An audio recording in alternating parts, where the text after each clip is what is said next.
Hey guys, so I recently did this for hand traps, but basically with the year concluding, I went through a lot of the premier events that happened throughout 2023 and just sort of map out the most popular staples that were played and sort of their trends in terms of playability throughout the year, and just make some commentary in terms of, how much play they might see moving forward in 2024. So anyways, before I continue, definitely go check out my discount codes for Yu-Gi-Oh! Singles and sealed product and supplies. I'll have all that in the video description down below. So in terms of the timeline of events that were included, this is the exact same as you would have seen in that hand trap video, which again you can watch, I'll link that down below. But basically spanning from January to December of 2023, starting with YCS Sydney during that Tier 0 format, all the way to the most recent event in YCS Bologna, where of course Joshua Schmidt won the event with Runic Bestial Synchro. Alright, so let's just get started with the bulk of the video. So starting with the median number of board breakers in the main deck, we have from January during that Tier 0 format, it actually was not that high in terms of board breaker count in the main deck. Like most of the top lists were tier elements, of course, and during that iteration of tier elements, it had a very high engine space, and a lot of it were like hand traps, or at least pseudo hand traps, right? Like you have, aside from Bestials and Herald of Orange Light, but you also even had something like Kelbeck, which actually is acted as a hand trap as well. So board breaker count not that high during that time, but immediately after that balance were tier names, Ishizu cards were put to 1. You had Cashier emerge as the best deck, and board breakers are great against that strategy. Like Book of Eclipse, evenly matched, saw a lot of play during that time, and that's why I went higher there. But then it actually started decreasing, especially in May 2023, where Super Heavy Samurai were expected to be kind of like one of the best decks, and board breakers were not going to be that great against that strategy, especially with them setting up something like Spell Canceller or Naturia or whatever and just negate everything. So you really need a hand traps during that time. So if you watch that hand trap trend video I did recently, you'll see that there was actually an uptick in the median number of hand traps during this time. Since then, the board breaker count has definitely gone up, but actually recently it's actually come back down again because we kind of started becoming into more of a hand trap format again. Obviously, board breakers are good against like Rescue Ace, but Nibiru is also good too, and just kind of stop them from setting 4 entirely. Moving to the next format, we still have Labyrinth going to be about to be one of the best decks. Lightning Storm, Feather Duster, things like that are not actually all that great against the current iteration of Labyrinth, just because they're not actually all that trap heavy, or at the very least they have a lot more chainable traps instead. You have something like Fire Kings, which at least from my experience so far, I feel like something like Evenly Match isn't even that amazing against them. But nonetheless, I am kind of curious in terms of the board breaker count, whether it's going to start going up again, just like how it has done in the past. In terms of board breaker count in the side, it has been actually relatively stable around 6 to 7 for the most part. Recently, the board breaker count has gone down again, this again being kind of like more hand trap heavy format, but it has come up again as of most recent YCS in Bologna, so to be seen whether that kind of remains stable for the next year.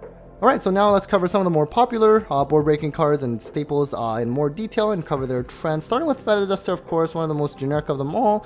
In that Tier 0 format was not that popular, just because I guess in that tier matchup, if you blow away their back row, they usually get the plus like the Scream or the Celic or whatever, but at the same time, some decks just really cannot go through something like even single Celic, so Feather Duster still saw some play, but not that popular. But immediately after, again, that ban list where Tier elements were no longer Tier 0, really it's just started kind of coming back in terms of meta relevancy, and it has for the most part been actually the most played board breaking card or just staple in general in pretty much every topping deck list.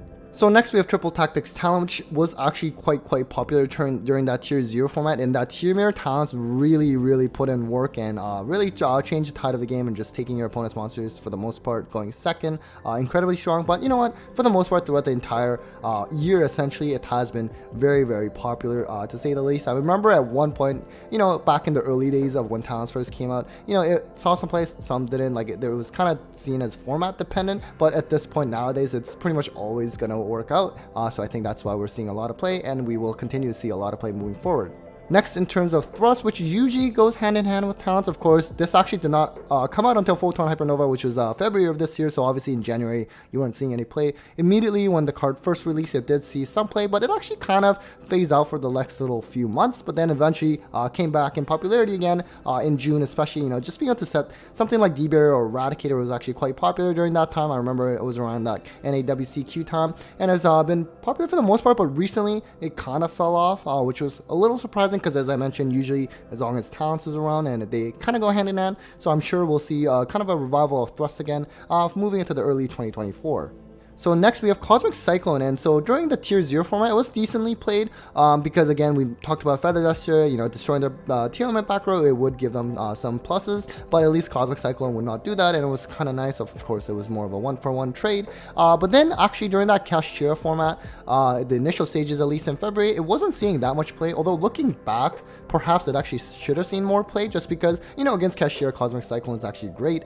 Branded was another top deck at the time, and Cosmic is actually pretty strong on Branded loss, and Labyrinth of course was another strong deck at the time, and Cosmic Cyclone is also very good against Labyrinth, just kind of getting rid of their traps and banishing in general.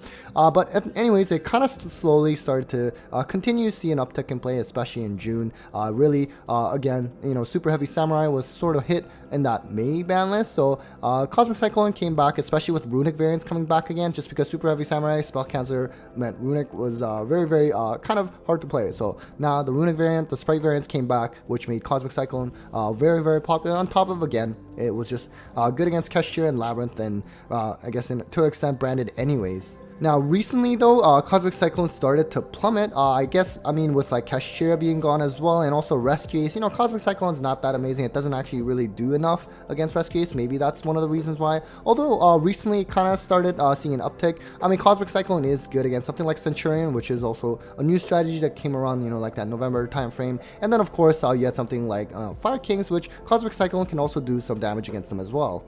So then we have Lightning Storm, which for the most part was kind of stable in terms of play. Ironically enough, after it actually got hit on the ban list in the summer, being put to 2, and then it started slowly seeing more play since then, despite, you know, not being played as much when it was at 3. Around like the summer, or rather during the fall time, I guess it kind of started seeing more popularity with like Rescue Ace. You know, you do still have set 4 to deal with. It can also deal with monsters as long as they're in attack mode as well. So it was pretty versatile. So for now, it's still seeing a pretty decent amount of play. So next we're covering Dark Ruler No More. So, you know, I actually kind of forgot how often this was played during that Tier 0 format, which is funny because, you know, Tier Elements, of course, they do have access to Crime, which is a counter trap, although that's probably more so for post side. You know, their end board, like they have like Rukalos, they have Barone, even Sprint could serve as an interruption if you have an Xyz monster, basically.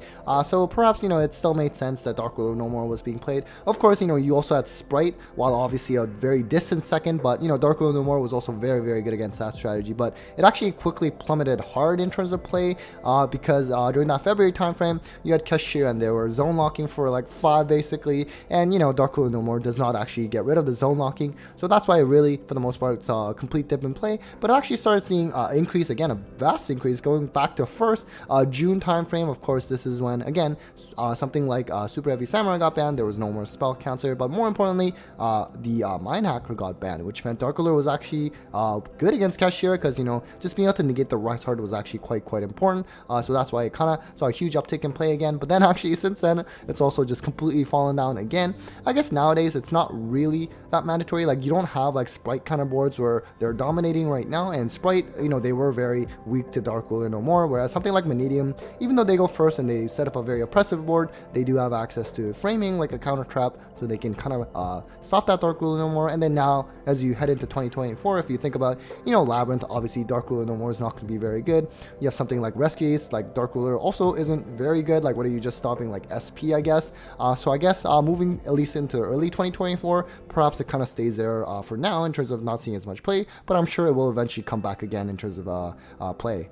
So next we have another Monster Negate card in Forbidden Droplet, and to be honest with you, like, so if you had asked this last year, it actually saw quite a lot of play in 2022, but 2023, completely different story, of course, with, you know, Kashtira kind of dominating for most of the year, and with a Rise Heart up, or even Shifter, like, you know, you just cannot use Droplet, so that's why it really did not see much play. And even with a Rise Heart getting banned, it's, as you see in October, it started seeing a bit of an uptick in October, but honestly since then has also fallen back down. It's not a bad card, I think. It's definitely usable in this format right now, especially with, let's say, like emergence of like Centurion. Droplet can be very good in terms of stopping that Calamity Lock, but for the most part I think it has definitely not seen as much play as people maybe would have thought. So next we have Super Poly. Now, of course, during Tier 0 format, Tier Elements, at least since release, had for the most part been main decking Super Poly. During this Tier 0 format though, Super Poly actually was not that amazing in the tier matchup, just because, you know, if they have like Rukalis, like Rukalis just comes back anyways. The only time Super Poly really mattered was if they ended up making Abyss Dweller and Rukalis, because they're both waters in that tier mirror. So that's, for the most part, it wasn't seeing actually that much play as people would have thought. And then since then, really hasn't seen that much play. Like obviously you're gonna see it in like branded decks. It's just kind of like a mainstay, but outside of regular fusion decks, it only started seeing kind of a bit of a play recently with, like, let's say like Guilty Gear Feed was a popular new target in terms of warriors, like getting rid of like SP Barone or like Infernoble Knight in general, I guess. But since then, I mean, it's still seeing a decent amount of play, especially considering that there's not that many fusion decks aside from branded, of course. But for the most part, moving forward, I think it still has use, right? Like against Labyrinth, you can always make a Garura, against something like Fire Kings or like Fire and a bunch of different warrior, beast warrior, whatever. So it is still relevant, and against Rescue Ace, they're also Fire and can also come up as well. Next, we have Dimensional Barrier, definitely a card that I always wanted banned for quite some time. Of course, during that Tier 0 format, was not seeing that much play. Tier Elements had, you know, at least more plays than just Fusions, for example, had some Synchro plays, Link plays. But then, of course, starting February, Branded was expected to be one of the best decks, and so D-Barrier was very, very popular. And also keep in mind, with the emergence of Labyrinth, that just naturally meant there was going to be more D-Barrier being played, because there are, at the time at least, we're going to main deck that card, or at the very least sided, that they can kind of just tutor out with Lady. And then since then, it really saw a big decline in plays around that June 2023 format. So of course, this is where just before like Pearly got hit, and they were also a key reason to play D-Barrier, and that's why I kind of saw a big decline. But then it actually climbed back up during like August fall time with, of course, Duelist Nexus. That meant Pearly had access to Sleepy Memory now, which again, they became one of the best decks, and D-Barrier was going to be very good against them. And of course, Branded was still around. Branded Chimera, of course, was another thing I guess that people were watching out for. But since then, it has slowly fallen a little bit, but of course still seeing a decent amount of play moving forward. Of course, Branded did not get any hits on the ban list. They're not going to be tier 1 or anything, but perhaps people still keep that D-Barrier on, especially with Labyrinth. They're about to become one of the best decks now, and of course they're definitely going to at least be signing D-Barrier. And lastly, we have Book of Eclipse. During that Tier 0 format, or just any format before this time, really was not seeing any play, but when Kashtira first became meta, Book of Eclipse was like the go-to card against them, because it was going to turn off that zone locking against Shangri Era, but really no fault of its own, but kind of slowly, it actually just naturally faded out of play, and just people opted for other board breakers, even during that Kashtira format. But then actually kind of saw a lot of play again during like September timeframe, especially, and that's because Pearly has also emerged as one of the best decks, right? And Book of Eclipse was actually also good against Pearly, just to stop the Pearly Leap from turning that E Pearly Noir into X Pearly. So that's why against being good against Kashtira as well, and a variety of different decks, it kind of serves as a generic board wipe as well. So that's why it was popular, but since then has definitely fallen back down. Although recently, you know, with like the new decks, like let's say Centurion, Book of Eclipse can also be very good to stop them from Synchro summoning into Calamity, but perhaps not enough to warrant like one of the most played staples anymore. Alright guys, so that was it for an overview of the most popular staples throughout 2023. Hopefully you found that helpful and interesting. Definitely go check out the same kind of video, but for hand traps, that I recently posted. I'll have that link down below. Huge thanks to all of you for watching. Big thanks to my patrons as always for the continued support. I hope you have a very, very good new year, and take care guys.